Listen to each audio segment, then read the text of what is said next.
اللهم صل وسلم وبارك على سيدنا محمد وعلى اله واصحابه اجمعين. يا صباح الفل والياسمين. النهارده ان شاء الله هنعمل حاجه حرشه كده مع بعض.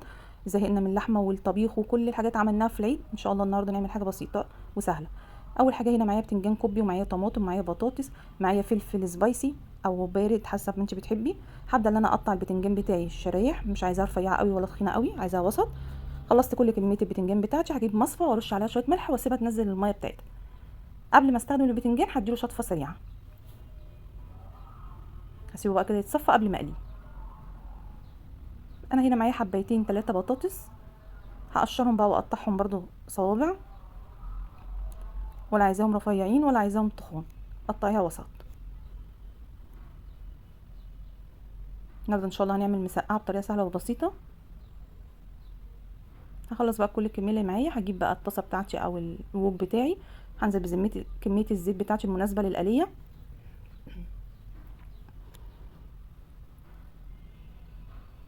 اول ما الزيت بتاعي يسخن هبدا انزل البطاطس بتاعتي.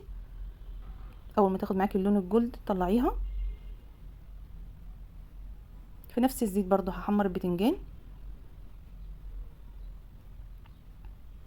لو عجبك الفيديو متنسينيش في اللايك والشير. برضو البتنجان اول ما ياخد معاكي اللون الجولد ده ابداي طلعيه. هنا انا معايا نص كيلو طماطم ضربته في الخلاط. هعلي بقى قرنين فلفل سبايسي، ممكن برضو تستخدميه بارد حسب ما بتحبي. هقلل بقى كميه الزيت اللي كانت معايا، وفي نفس الطاسه هقطع قرن فلفل يدوبك بس يطلع ريحته كده ويتشوح معايا وياخد لون. هنزل عليه بمعلقه توم كبيره مفرومه. اول ما التوم ياخد معايا اللون الجولد برضو هنزل عليه بنص كيلو طماطم مضروبه في الخلاط. ما تسرحيش، صلي على الرسول في الكومنتات وقولي لي ان انت بتعملي المسقعه بالطريقه دي ولا ليكي طريقه مختلفه. هنزل بقى بالطماطم بتاعتي المضروبه في الخلاط. هحط الملح بتاعي المناسب، هحط معلقه سكر صغيره عشان الحموضه. هجيب البايركس بتاعي او اي صينيه انت عندك. هبدا بقى اللي انا ارص البتنجان. انا كده برضو مشغله الفرن معايا عشان هدخلها الفرن. هرص الاول طبقه بتنجان واديها شويه صلصه.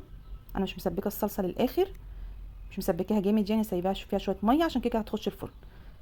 هرص بعد كده البطاطس وادي برضو شويه صلصه. اخر حاجه هرصها على البتنجان. وبعد كده هنزل بكميه الطماطم اللي انا عاملاها صلصه معاكم وادخلها الفرن على الرف اللي في النص. بتاخد حوالي ربع ساعه.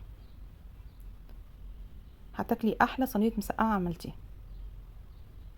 هحط بقى الفلفل اللي انا قليه معاكي، هحطه برضو على الوش كده. لو عجبك الفيديو ما تنسينيش في اللايك والشير.